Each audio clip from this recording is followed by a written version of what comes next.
Welcome back, you guys. So now that we have gone through the process of drafting the pattern, we've gone out now to place all of our pattern pieces on our fabric. As you can see, this is the main fabric, and then we also went out to cut the lining, and then we've cut out this is an interface. Okay, we're gonna use it to just make our main fabric firm. So we're gonna attach it to the main fabric. So this is the side front of the piece. As you can see, we've also, remember this one, we're not cutting it in a fold, unlike the first piece that I've shown you, which is in a fold. This one, it's not in a fold, but we've cut out the material the same way, and then we did the same for the back side. Now for the back, it's also not in a fold because we are going to put, remember, those details at the back.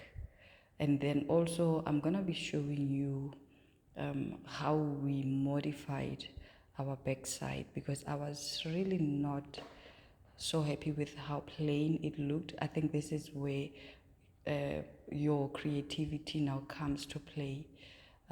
Most of you, I believe, are watching this because you are creatives and you can turn anything into anything.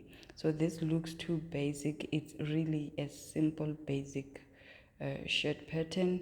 So we're gonna go on and just be a little bit creative about it.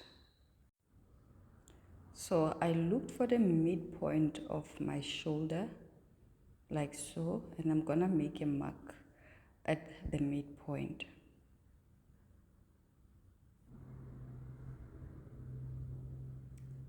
So now we're gonna make another mark right here. The idea is to try and just reduce this section, make it the back, like open up the back a little bit.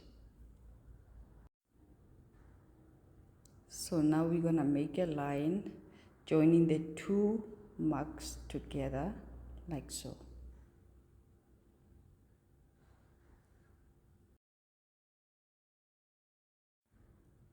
I still want to use this pattern for other projects, so I'm not gonna cut it out.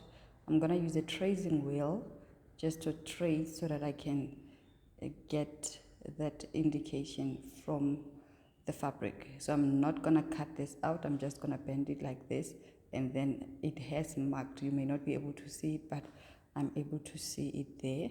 I'm just gonna cut out that fabric only where there's a marker.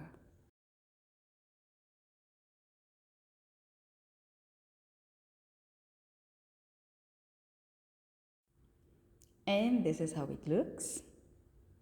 So I'm happy with that. Remember, this is for both shoulders. So we are done with the back piece. I like it just the way it is. But now we also have to adjust it so that it matches. Remember, we are going to join these two pieces, the back piece and the front pieces at the shoulder points. So we need to make sure that we also make those modifications at our shoulder point of the front piece. We're gonna go ahead and follow the same route, check the midpoint and make sure that the two matches, meaning the size on the back side and the size on this front piece are going to match so that we are able to join them nicely together. So let's go ahead now and make our marks. We gotta start with this one. We are extending the depth of our neckline. I want it to at least get to somewhere right above the chest line. So we are lowering it a bit. And then, like I have mentioned to you guys, we're gonna go for, the midpoint of that shoulder point, and we're gonna just join those two together.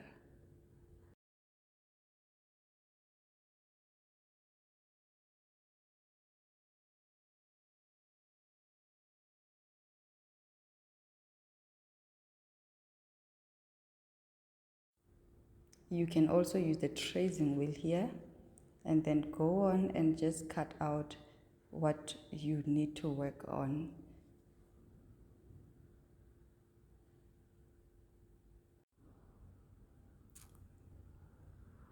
So we are done with our cuttings. I'm just checking to make sure that those pieces are matching. So what I did also is I tried to further open up the back. So I will show you guys once this project is done. I'm going to just make those marks there and I'm going to cut it. I think I went 2 inches. I've cut it down by 2 inches just to open up the back. So I went ahead to combine all the pieces together, and this is how they look. And then I just attached my breast pads. Then even on the front piece, I have mentioned to you that I just put on that interface to firm this fabric. I'm gonna turn it around now. It looks very imperfect, but that is just how most of the fabrics look. But look at now how it looks where you are supposed to see it. All right, so I'm going to turn it outside in. Is it inside out? But you get what I'm saying. And this is the piece, how it looks now that I have done all the inner work. This is how it looks on the outside. I'm gonna iron this out and just make sure that it's smooth. So let me show you how it looks on the inside. Smooth. Can you see that? So all those rough threads are inside. Everything is hidden inside. And this is how it looks.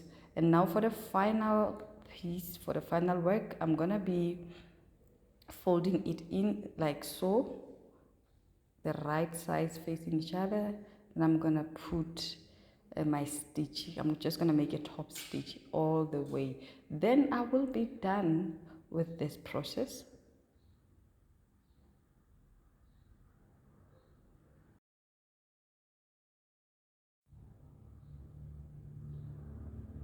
So remember, we opened it up so that we can add the loops. I'm gonna be making some marks of 1.5 all the way down. So my loops will be having a space of 1.5 in between. So now for the loops, we're gonna use this pitch bias tape. For this one, I'm gonna be cutting it into 2 inches. So I'm gonna make 2 inches of the equal numbers of the marks that I have made. I think I made about 6. I made 6 loops, so 6 on each side. Now I'm just marking here my 2 inches.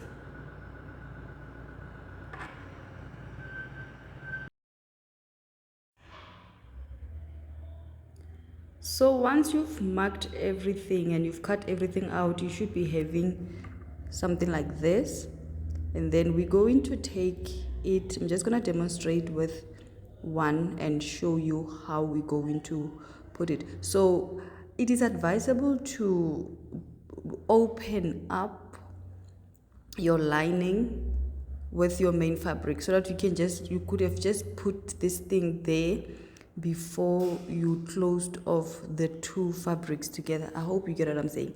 But because I did this and I thought of this after I had done all the combining of the 2 pieces, that is the main fabric and the lining, I had to do it on top of the fabric, and hence it looks like that.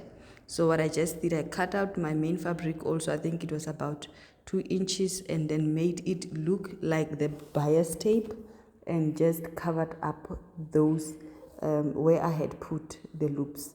So now for stability, I'm adding the boning. Please guys, make sure that when you put your boning, when you cut it out, right, like I'm doing so, it is going to leave some pointy, you see, ending. So you have to try and trim it. You can use a nail filer, but for the purpose of this, I'm just cutting it out using my scissor, and it did turn out quite well.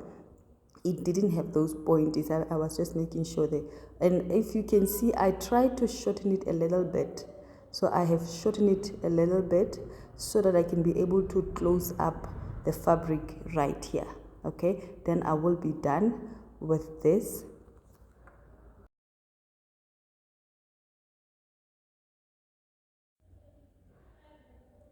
So now I went ahead and took the same bias tape and folded into two and then made this strip. I took the bias tape and folded, I just put a stitch on top and made it like so and used it as this beautiful strip. Guys, we are done with this project. I am extremely happy with it. I think I'll be making something like this with a print material, and I rocked it. This is how it looked beautiful. I loved every detail of it.